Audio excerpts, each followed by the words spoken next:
IVM. Hey, so what do you think Jishnu, Dinkar and I have in common? Well, it's all that we are solid underachievers. But if you like the opposite, which is that of a superachiever, then you should definitely check out the Vishal Gondal Show, where Vishal, the host who I just named and is also in the title of the show, The Vishal Gondal Show, interviews superachievers like Ronnie Screwwala, a great superachiever, Amish Tripathi, another great superachiever. So, if you're an achiever and would like to become a superachiever, then you should probably check out The Vishal Gondal Show.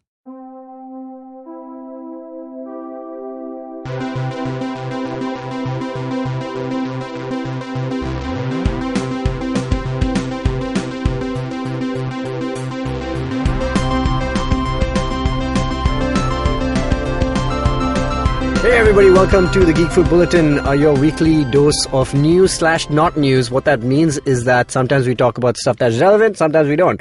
Today we're talking about stuff that is relevant. I'm with Jishnu. Hello. I'm Tejas. Just in case, I just thought we'd introduce ourselves.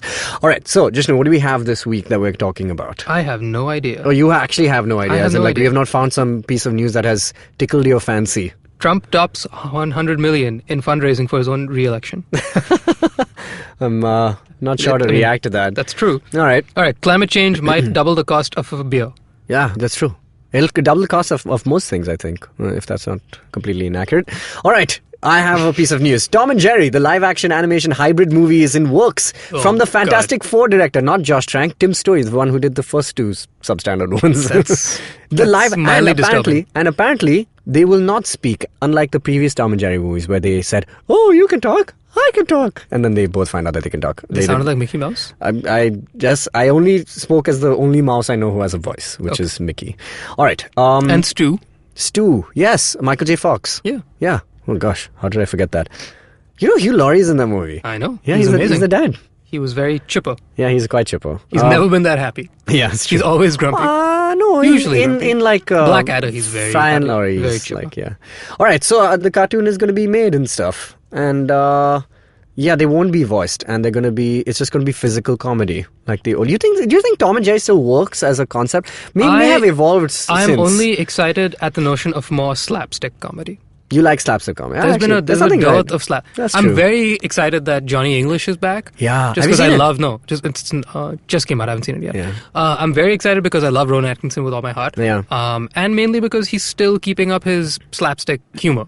Yeah. And we need more slapstick because you can't get offended by slapstick. Man, we'll find a way, I'm sure. Yeah, this is true. We'll find a way. People are but here's the capable of thing. anything. I do like that he's taken little gaps in between that and come back. I don't think we require a Johnny English every now and then. But Totally, yeah. I mean, I would much rather was Mr. Bean, but I'll take anything he does. Yeah, that's true. But Johnny English is funny. I've liked both the films. Yeah, both of them were I can't good. complain about any Rowan Atkinson, anything. So slapstick is good, is what we're saying. But what is Tim Story doing directing this film? Did you watch the two Fantastic Four films? The first two, the one with... No. I don't even know his name. Ian. No. Yeah. Whatever okay. it is. Jessica no, Alba. I didn't. Jessica Alba? You didn't see those movies? No. They were. I'm okay with it. I don't think I'm missing anything. You didn't. Yeah, because what I'm excited about. See, look, I know the basic premise of the Fantastic Four. I've seen the cartoon forms and things like that. Cartoon forms. Basically. The cartoon formation of it. So what I'm excited about is when they do come into the MCU, it'll be on a clean slate for me, so I won't be burdened with comparing them to some other nonsense from the past. And I'm very happy with that. Yeah, actually, I really love I won't be dealing with Chris Evans as Cap next to. Or you probably won't be there, but the idea of Chris Evans. He just said that his tweet was not a spoiler, though. Yeah, I didn't see it. And I'm okay with his that tweet, too. yeah. Nothing. It was just him saying thank you for letting me be Cap. That's it. Yeah, so I don't know why people could assume that anything out of that. All right, so that was Tom and Jerry. How about that? That's one thing. Second thing actually I want to talk to you was about when you said that Venom, a movie that we spoke about recently, was, made really... I said, it made bank at the box office. And you said, oh, but that's only the first week. And, people's word of mouth will travel and it won't... well, it's number one for the second week in a row. And it's making a ton of money. Well then. So what is that about, man? Like, what are people... Tom Hardy can sell? Yeah. He's a very charismatic dude. He's like a Will Smith, somebody we spoke about earlier this week. Ish. Like, he's one of those stars who can pull in an audience. Yeah. Yeah. What is it? We were definitely... I don't know about you. I was definitely watching Bane more than Batman. Yeah, I mean, but yeah, we'd also seen Batman for like 2 movies. So we correct. know what he's Yeah, about. you want to know what's this guy about? Yeah. Yeah, it's cool. No, and here's the other thing. This is what my flatmate Abhimanyu was saying. He was like, I think I like Tom Hardy when he speaks less and I can see less of his face in the movie, because every movie he does, he's got something covering his face, including this one.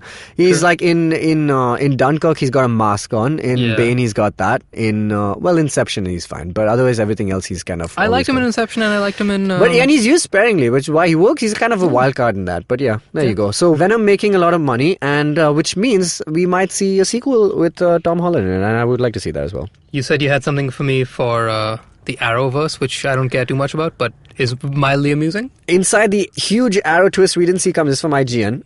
Basically, it contains spoilers. All right. Should we get into this? Spoiler alert, if you care about Arrow. I don't think that many people that do.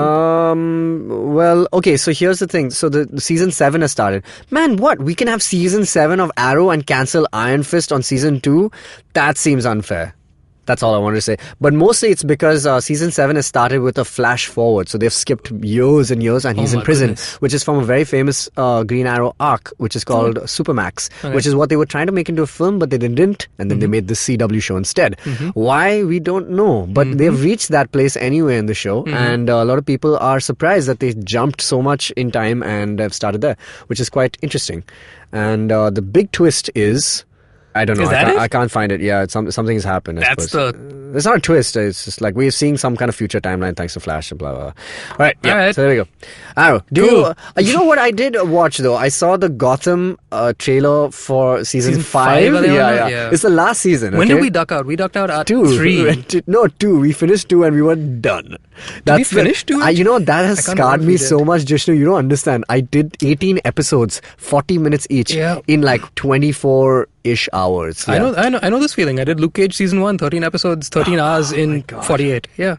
It's not fun. That was torture. Guys, we have occupational hazards, by the way. Yeah. We can't keep doing this. People used to think that Adventures of Cheap Beer was a difficult show to do because they have to keep getting drunk every week. Well, this is equally taxing, I'm sorry, on my brain. So, yeah.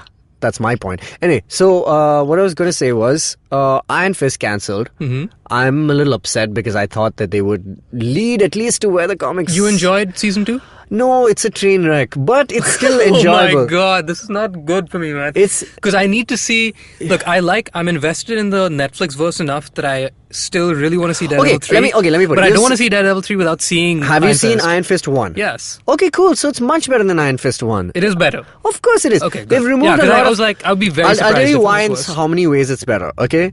It's they've removed the excess number of episodes, so it's only like 10 episodes or 8 episodes. Really? Yeah, it is.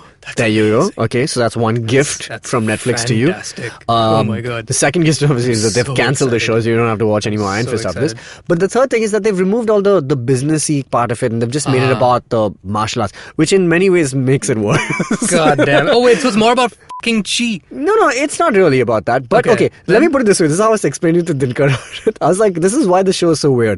It's like early in the season, they'll make like weird choices, which you are like, why did they do this? Like, why do we have to approach this side of it? And like, when you were going so well in another direction, right? And that's the arc of the season. Oh god, damn it! Oh my god! Jeez. But in some ways, the good things are like some characters are really on point. Colleen is really good. She's always good. Yeah. Simone Missick, who plays, she's back. She's the best. She's so good in this. She might be my favorite female character in the Netflix verse. Yeah. Yeah. Yes, easily. Yeah, it goes without a doubt. Yeah, she is. She's awesome, and she's just brings so much more to the show. Totally. Yeah, and she comes like somewhere through the middle of the season. Some total unnecessary shit in this season, but whatever. And you're gonna get so annoyed every the fact episode. That you're saying this, I know how much of a fanboy you are. No, I love Iron the fact Fist. that you're admitting this is just like it's not boding well for me. I have to. I say I can't help it, man. Right. So we're really excited about Daredevil. So let's have some. I mean, it's getting some good reviews already by journalists. So let's keep an eye out for that. This has been our bulletin. Thank you so much, Jishnu. Good luck with Iron Fist, and we'll see you after that. I still have to finish Luke Cage, man. How many episodes do you have left? 3. What is this? Dude, it's some of the best episodes now. Dude. I'm sure it is. Are you enjoying Luke Cage? No. By the way? What, really? No. It's so good. Did you reach that part where Shades, basically the brownstone has been destroyed? Okay, what the hell is the brownstone? Her house. That's what it was called? Okay, that's what New York houses like that are called brownstones. You're talking about the house that gets burnt down? Yeah, exactly. Yeah, it got burnt down. And she goes in, and there's this one scene where Shades and her are just there, and he's just like looking at her, and she starts hitting her, like, this is all your fault. Yeah. And there's one scene which we spoke about on the show where he's like, Shades is looking, he's like, what, you scared? And he's like, yeah, I'm scared. Yeah. What? I got this person, Luke Cage is on my ass. Don't you love how hammed up she is in this season? She's brilliant. Like, you can't take away from the fact that she's so into this like crazy maniacal character. Absolutely. I'm not done with the season. I have 3 episodes left. I'm just about to meet Iron Fist with the team up that they do. Oh, that's a good episode. So I'm sure it'll be fun. That's the best episode, I think. I know empirically that this season is basically meant to be one giant drinking game. Sure. Like, it would be made much Take it better. As you will, yeah. It would be made much better if I was not sober while watching this. Yeah. No. It's good though. Anywho. It's a great show. Luke Cage season 2 is honestly one of my favorite seasons of any Netflix show. No, trust me, it really is good though. There's a lot of merit to it. 3 hours can do a lot. So yeah, there's always hope. Yeah, you love the last episode and the Iron Fist episode. All right, cool. This is our bulletin for this week. Let us know if you have any thoughts on any of the things we spoke about. If not, mind your damn business. No, I don't know why I said that. But yeah. Let us know if you can make it to our Halloween party. It's called Super Scary Awesome. It's happening on the 31st of October. Obviously, that's when Halloween is. It's a Wednesday, so we're keeping it chill. There's a Disney tribute that Jishnu Denkar and I are going to be trying to execute indie style. Because we don't have a string section or a horn section or any section for that matter. But we're going to try our best. And there's going to be lots of games and prizes to be won. There's going to be a live edition of the Geek Food Podcast featuring our good friends Books on Toast. And it's happening in Car, this place called Above the Habitat, which is a great place. It's a UV party, so wear something white and come in costume. All right, that's our episode. See you later, you nerds. Bye.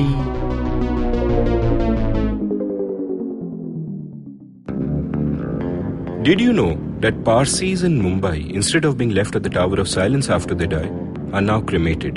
And why? Because a cow fell sick in the early 1990s. Did you know that the smog in Delhi is caused by something that farmers in Punjab do and that there's no way to stop them? Did you know that there wasn't one gas tragedy in Bhopal, but 3? One of them was seen, but 2 were unseen. Did you know that many well-intentioned government policies hurt the people they're supposed to help? Why was demonetization a bad idea? How should GST have been implemented? Why are all our politicians so corrupt when not all of them are bad people? I'm Amit Verma, and in my weekly podcast, The Seen and the Unseen, I take a shot at answering all these questions and many more. I aim to go beyond the seen and show you the unseen effects of public policy and private action. I speak to experts on economics, political philosophy, cognitive neuroscience, and constitutional law so that their insights can blow not only my mind, but also yours. The Seen and the Unseen releases every Monday. So do check out the archives and follow the show at seenunseen.in. You can also subscribe to The Seen and the Unseen on whatever podcast app you happen to prefer. Shunyavan, Shunyavan, Shunyavan, Shunyavan.